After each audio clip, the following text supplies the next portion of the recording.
During the 1970s, the routines and disciplinary customs of British secondary schools reflected a markedly different educational culture from that which exists today.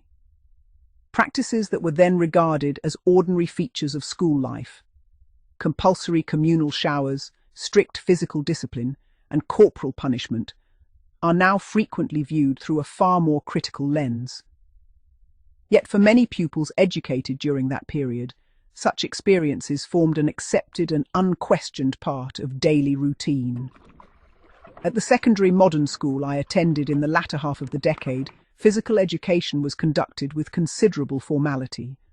Participation in games and exercise was compulsory, and equal emphasis was placed upon cleanliness and discipline. Following football, rugby, athletics, or gymnastics lessons, every boy was expected to proceed directly to the communal shower block.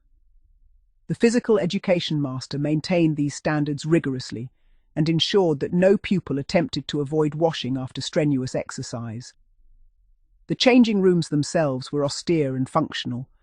Rows of wooden benches lined the walls beneath metal hooks carrying school uniforms and games kits, while the shower area consisted of a tiled open space fitted with several large shower heads suspended from exposed pipework. Privacy was entirely absent, a circumstance regarded at the time as wholly unremarkable. Boys from the ages of 11 to 16 showered together under the supervision of staff or senior pupils entrusted with maintaining order. Any form of disorder within the showers was swiftly addressed. Horseplay, shouting, or attempts to evade the showers were considered acts of indiscipline rather than harmless adolescent behavior. In some instances, punishment was administered immediately. The gymnasium master, a figure who commanded considerable authority throughout the school, was known to wait outside the changing rooms carrying a plimsoll shoe, commonly employed for slipper punishments. Pupils accused of misbehavior might be instructed to bend forward and touch their toes before receiving strokes of the slipper across the buttocks. On occasion, entire groups of boys were punished collectively if noise or disruption in the showers had become excessive. Such methods, severe by contemporary standards, were nevertheless commonplace within many British schools of the era and rarely attracted formal complaint. Corporal punishment itself remained deeply embedded within the educational system throughout much of the 1970s. Headmasters, deputy heads, and games masters frequently possessed authority to administer the cane or slipper for offences ranging from insolence and truancy to untidy appearance or poor conduct during games lessons. Many parents regarded such punishments as necessary instruments of discipline and expected schools to maintain firm control over pupils. What is striking in retrospect is the extent to which pupils accepted these customs as inevitable. Fear of punishment undoubtedly existed, but so too did an understanding that school authority was rarely open to challenge. Complaints were uncommon, partly because many boys believed their parents would support the school rather than the child.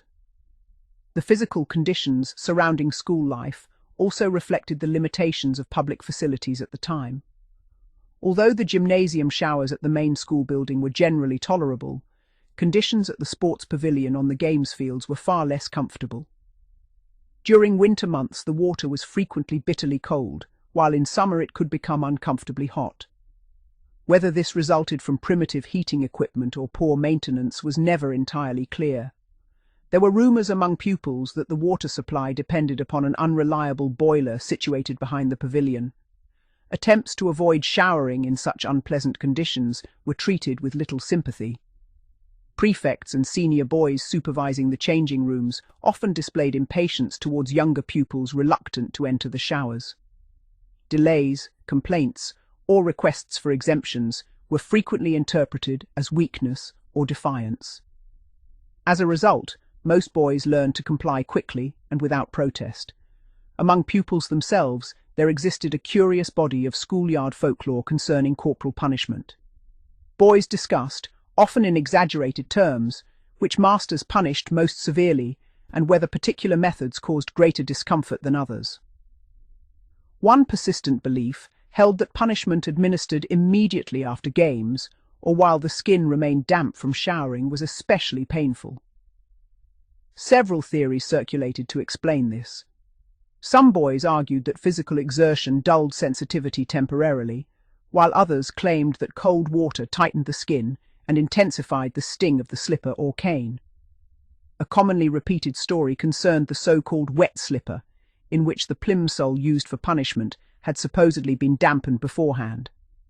According to schoolboy legend, this produced sharper pain while leaving fewer visible marks, thus making it less likely that parents would discover the punishment later. Whether such stories were entirely factual is difficult to determine.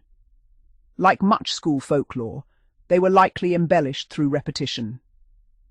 Nevertheless, they reveal the atmosphere of apprehension and bravado that surrounded corporal punishment in many schools of the period.